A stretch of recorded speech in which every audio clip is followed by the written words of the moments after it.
32 tahun Orde Baru berkuasa itu waktu yang tidak singkat untuk membentuk pola pikir, untuk membentuk semua orang percaya dengan kebohongan, untuk membentuk semua orang kehilangan daya kritis, kehilangan keberanian. Dan itu yang terjadi pada kebanyakan orang tua dari generasi muda sekarang, generasi yang lahir yang tidak mengalami masa Orde Baru.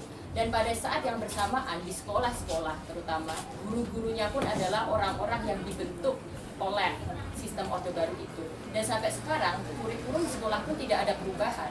Di sekolah pun masih mengadopsi kurikulum yang lama dengan yang dulu, dengan guru-guru yang masih memiliki pola pikir yang lama dengan yang dulu, ditambah orang tua kita yang masih memiliki pola pikir yang sama, yang percaya pada kebohongan. Dan itu akhirnya membentuklah generasi-generasi muda, kebanyakan generasi muda Indonesia kita gitu.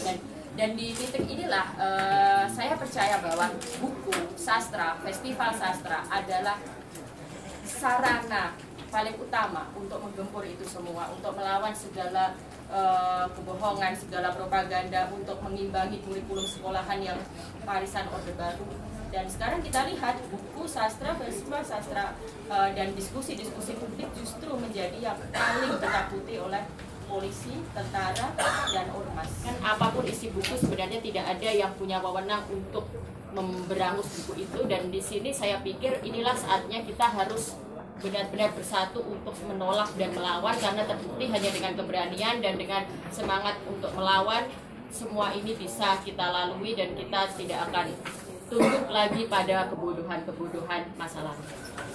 Mungkin ini ada hubungannya dengan cara Orde Baru yang mengajarkan sejarah dan mematikan daya kritis, sehingga sekarang orang mengalami pembentukan opini yang diakumulasikan bertahun-tahun.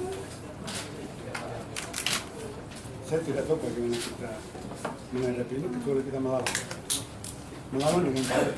Kalau ada larangan diskusi, kita adakan lebih banyak diskusi. Kalau ada buku dilarang, kita lebih banyak menulis. Kalau ada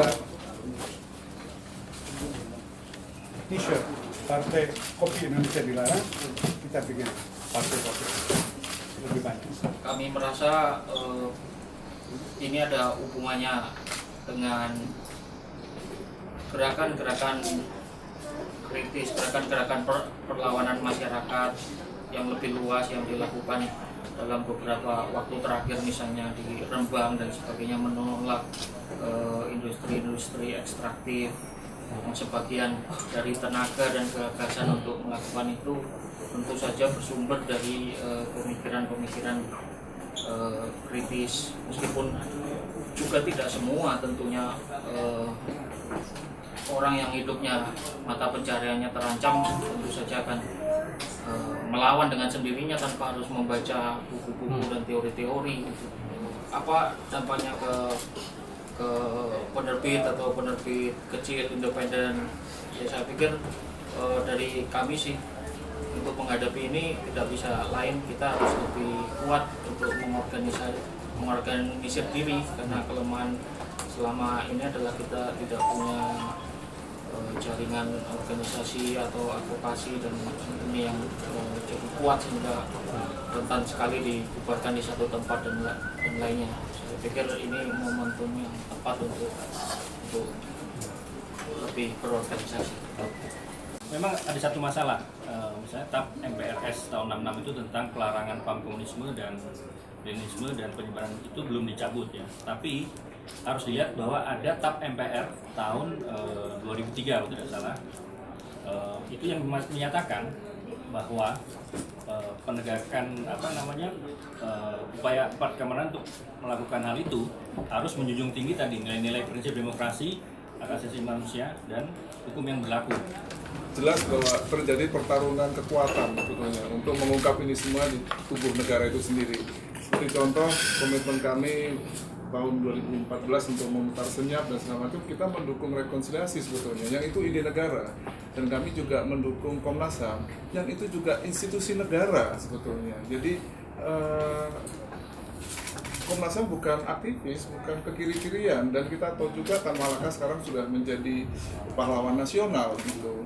Jadi ada pertarungan di dalamnya, kita tahu, tapi ya mudah-mudahan kita semua selamat dari upaya destruktif ini ya, pembodohan ini, kita selamat dengan ya tadi bersatu padu untuk menyelamatkan nalar dan kita menjadi bangsa pemenang gitu loh. Tapi kalau seperti kita kembali ke Orde Baru, bangsa yang ditakut-takutin, dikontrol terus ya. Ada lembaga yang agak resmi ya, dikaji, tapi mengadukan ini ke mahkamah. Resmi walaupun kita penasihat gubernur ya, tapi agak separuh dari pemerintah juga, tapi memang kita akan mencoba menggalang kekuatan untuk dan kita ke Mahkamah Konstitusi ya. Jadi memang ini sudah sangat kebangetan kawan-kawan. Tadi saya menggoda beberapa pejabat-pejabat pemerintah, saya mengatakan bahwa Pancasila itu tidak bisa dibenturkan dengan paham komunisme karena Pancasila dan Undang-Undang Dasar itu juga buatan komunisme. Kaget mereka. Ya saya bilang, itu komunisme belum dilarang waktu itu, yang jadi ya memang bagian dari, kalau Soekarno bilang ya naskah itu, saya kira itu.